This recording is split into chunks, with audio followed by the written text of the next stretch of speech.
कि राष्ट्रपति Vladimir Putin ने एक बार फिर भारत और प्रधानमंत्री मोदी की खुलकर तारीफ। पुतिन ने एक कार्यक्रम में कहा कि भारत और चीन जैसे देश स्वाभिमानी जो कभी किसी के सामने नहीं झुकते।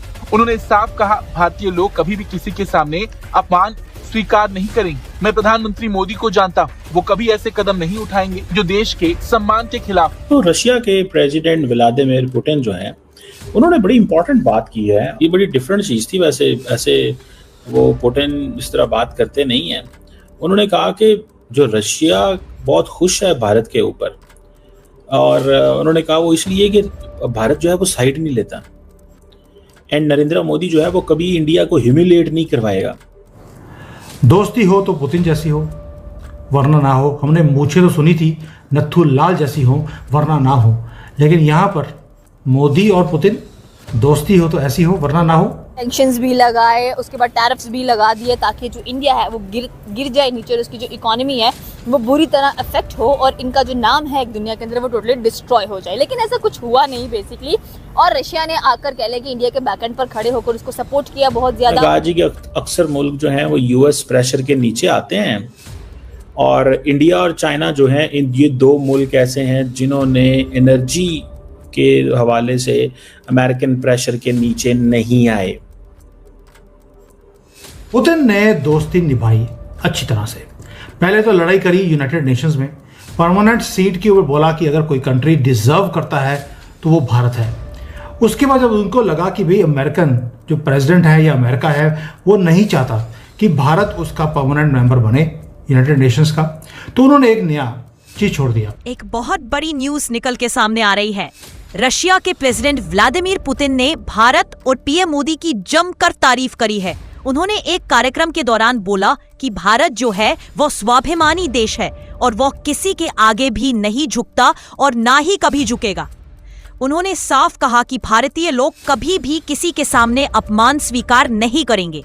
मैं प्रधानमंत्री मोदी को जानता हूं, वो कभी ऐसे कदम नहीं उठाएंगे जो देश के सम्मान के खिलाफ हो। दोस्तों, यह थे पुतिन के शब्द और उन्होंने एकदम सही कहा है। भारत के प्रधानमंत्री के बारे में और भारतीय लोगों के बारे में प्राइम मिनिस्टर नरेंद्र मोदी जी कभी भी उन चीजों पर कॉम्प्रोमाइज नहीं करते जो देश के नागरिकों से हो रहा होता है। जैसे हम फार्मर्स की बात कर लेते हैं, हमने अमेरिका से आने वाले प्रोडक्ट्स को मना कर दिया था क्योंकि उससे हमारे फार्मर्स को काफी ज्यादा नुकसान हो रहा था। तो यह दर्शाता है कि भारत जो है वो अपने नागरिकों के बारे में सबसे पहले सोचता है।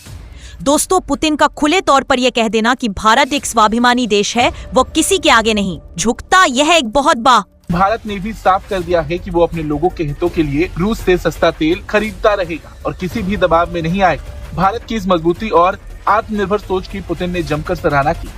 ये बयान पुतिन की ओर से वालेई क्लब में एक कार्यक्रम के दौरान दिया गया। इस दौरान पुतिन ने यूरोपीय नेताओं पर भी जमकर पलटवार किया और आरोप लगाया कि वो युद्ध उन्माद फैला रहे हैं और नेटो पर रूस के आक्रमण की झूठी आशंकाएं कर रहे हैं। पुतिन ने दोस्ती निभाई अच्छी तरह से। पहले तो लड़ाई करी यूनाइटेड नेशंस में, परमानेंट सीट के ऊपर बोला कि अगर कोई कंट्री डिजर्व करता है तो वो भारत है। उसके बाद जब उनको लगा कि भाई अमेरिकन जो प्रेसिडेंट है या अमेरिका है वो नहीं चाहता कि भारत उसका परमानेंट मेंबर बने यूनाइटेड नेशंस का, तो उन्होंने एक नया चीज छोड़ दिया कि जो आर्कटिक सर्कल है वो तो मेरे कंट्रोल में है, क्यों ना मैं यूनाइटेड नेशंस को छोड़कर मैं चले जाता हूँ आर्कटिक सर्कल में और वहां पर भारत को एक कंप्लीट सदस्यता जो देनी है वो दूंगा। इसके पीछे 14-15 न्यूज़ हैं जिसको पूरा कोलेक्ट कर हम आपके सामने रखने वाले हैं। ये सारी न्यूज़, ये QR कोड दिया हुआ है टेलीग्राम अकाउंट में, मैंने सारे लिंक्स आपके लिए डाल दिए। जो जियो पॉलिटिक्स सीखना चाहते हैं आप जाइए, जाकर सीख सकते हैं कि कैसे ये सारे डॉट्स जुड़ते हैं। पुतिन ने कैसे आपको $100 बिलियन से ज़्यादा की इनकम का रास्ता खोल दिया और आपकी जो एनर्जी सिक्योरिटी जो कभी कभी फंस जाती है रास्ते में वो क्लियर हो गई। अभी इस सारी डिटेल में बात करेंगे कि पुतिन ने किस तरह से थाली पर रख कर आपको एक चीज़ दिया है और इंडियन मीडिया बात ही नहीं कर रहा इसके ऊपर। मंजरी जी, जय सिया राम। जय सिया।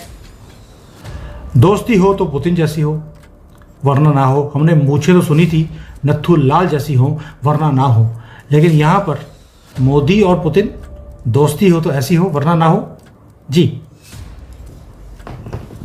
देखिए, आर्कटिक एक ऐसा रीजन है जो अनटैप्ड है और वहाँ पर ऑयल मिनरल्स सब काफ़ी हैं। तो अब उसको एक्सेस करने के लिए सबसे पहले पुतिन ने भारत की मदद मांगी। हम जानते हैं वो आइस कटिंग शिप्स की तरह के तौर पे था।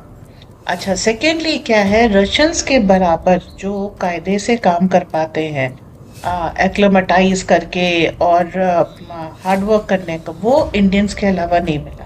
ऐसा नहीं है कि और कंट्री के लोगों ने वहाँ पर ज्वाइन करने की कोशिश नहीं की। फिर जब इंडिया स्टूड विद पुतिन इस दौरान, ये यूक्रेन युद्ध के दौरान, तब इन्होंने देखा the friendship is time tested and all weather friendly.